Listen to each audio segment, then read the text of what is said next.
Today I want to share with you 3 scheduling tweaks that we have made this homeschool year that are really making a big difference. Hi everyone, welcome to our homeschool table. My name is Jerilyn. I'm a homeschooling mom of 3 kids ages 11, 4, and 2.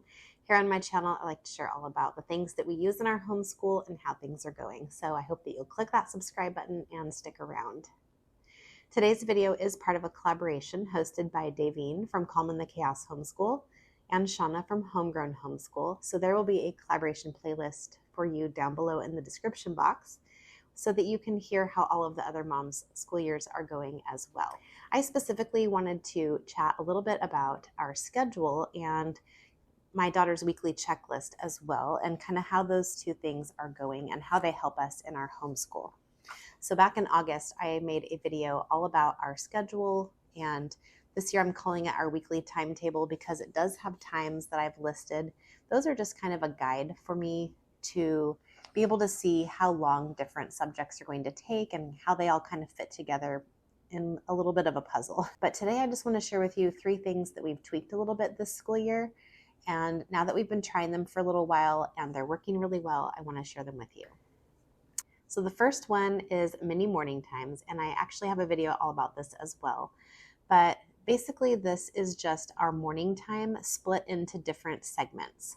So back when I first started homeschooling and I was trying to figure out how to schedule my day and my daughter's schoolwork and things like that, everybody talked about morning time and morning basket, and there's so many different names that you could call it. But basically it's where you get together as a whole family and you do all of the subjects that you do together as a family during that time. So I've been trying to implement that for the past 6 years, and now this being our 7th year, I decided that as much as I wanted that to work for our home, it never quite worked out the way that I envisioned it, at least in my head. So this year we're trying something a little bit different, and that is mini morning times. So we're splitting up our morning time into different parts. And yes, they do revolve around food because everybody is happy and motivated to be together when there's food involved. So each morning, the way that our schedule flows is that my daughter does all of her independent things first, and she has a desk in her room where she just kind of works through each thing. And sometimes it takes her a little bit longer, sometimes a little bit shorter. So after her independent work is pretty much wrapped up, then she might have a little bit of a break if I'm not quite ready yet. But then we do our first kind of at the table mini morning time. And that is when we have a snack as well. So that's sometime around 10:30, something like that. And it usually doesn't last super long, maybe 15 to 20 minutes. And we do things like our Sunlight Bible time, which usually consists of reading a chapter of the Bible, along with maybe a reading from the Radical Book for Kids that we're doing. That's only twice a week though, so it just kind of depends on the day. And then some scripture recitation. And then we work on our Gentle and Classical Preschool memory statement cards. And so then my little kids are involved with that. So it kind of goes back and forth between things that are more for my older daughter and things that are for the little kids. Then after that, we work on our On Mission magazine.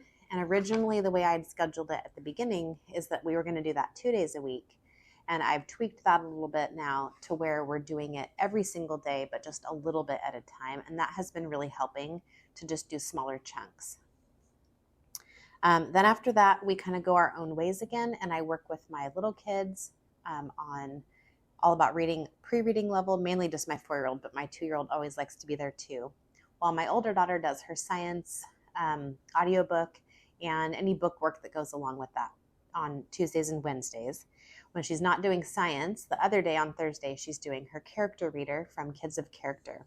So then after we've done a little bit more independent work, then we go to the couch and I do our Sunlight history reading, just the history part. So usually that consists of maybe 10 minutes of reading whatever is from our history, and then my daughter works on her notebooking at the same time.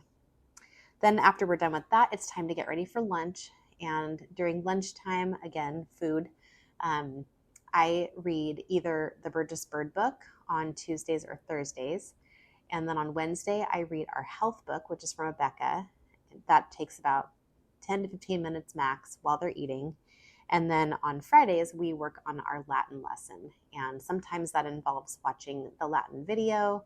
And then the next week, instead of starting a new lesson, we work on the written exercises for that.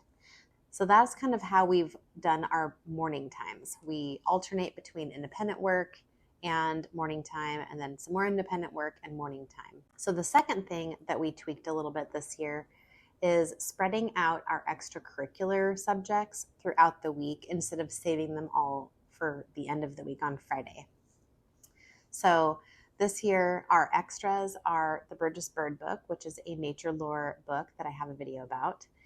I'll link that for you. What else? We also do our On Mission magazines from the Gentle and Classical Press, which is kind of geography and cultural studies, which is really great. And then I also have added Ambleside Online Poetry, which we just do once a week on Fridays. And is there anything else? Oh, and then Latin as well, which we just do on Fridays together. Throughout the week, my daughter is just practicing the vocabulary and things like that.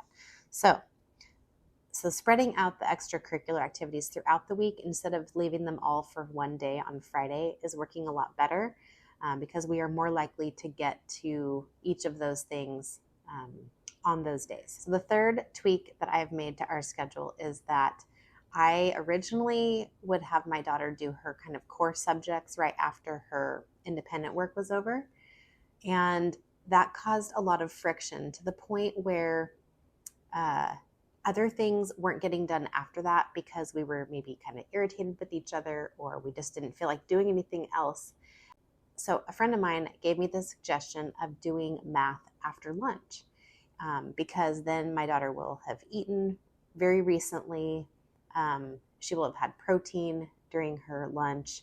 Plus, she hasn't had to do like really strenuous book work since quite a while ago in the morning. So I decided to go ahead and try that. I think it was like our third or fourth week of school. And so we've been doing it now for 3 or 4 weeks. And it is going really well. So well, in fact, that I also decided to move our language arts time to after lunch as well. And because math is a little bit more challenging and friction causing than language arts, I decided to do lunch and then language arts and then math.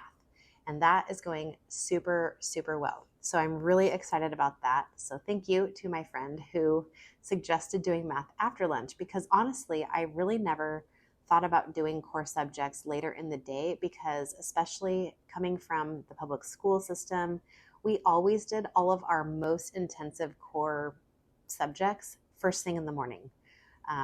And so that's just what I had in my mind as being the right thing to do because if those things get done, then that's a successful day. But because we were having such a hard time with those more strenuous subjects, some of the other things that we tried to do later on just weren't working very well because we had bad attitudes, me included. And so this has actually really been helping. And it kind of surprises me a little bit because I wasn't really expecting that to work, but it really did. And so I'm very happy about that. So those are the 3 scheduling tweaks that I have made this school year that we haven't really done before. But I also want to tell you a little update about my daughter's weekly checklist. This is going really well this year, and it's very similar to the one that we were using towards the end of last year as well. But I just really like to have a checklist for her because she likes to mark things off as she completes them, and it just gives her that sense of I'm done with that, and now I'm going to do this, and she can just kind of work through everything on her schedule. And it's easy for me to see at the end of the day what she has left, what she still needs to work on, and just helps me to kind of help her stay on track without micromanaging her and asking her constantly, did you do this? Did you do that? I can just look at her checklist and say, hey, you need to work on such and such, and then she goes and does it.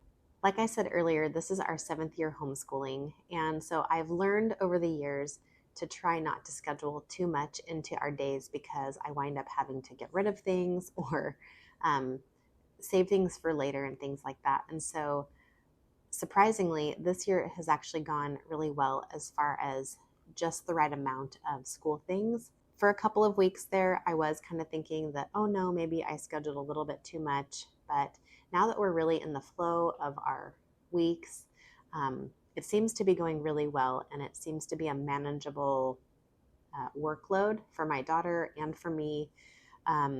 So that is a little bit about how our school year is going. So now I would love to know, how is your homeschool year going? What is going really well for you in your schedule? What might need to be tweaked a little bit? And what have you already gotten rid of because it's just way too much?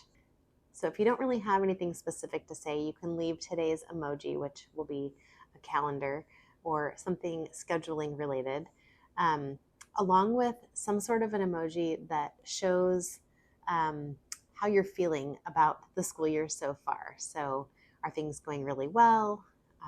Do you need to make some changes? Is every day tiring and you need to take a nap? Just let me know down in the comments. Don't forget to check out that collaboration playlist down below. And thank you to Davene and Shawna for hosting today's collaboration. Thank you so much for hanging out with me today at our homeschool table, and we'll see you next time.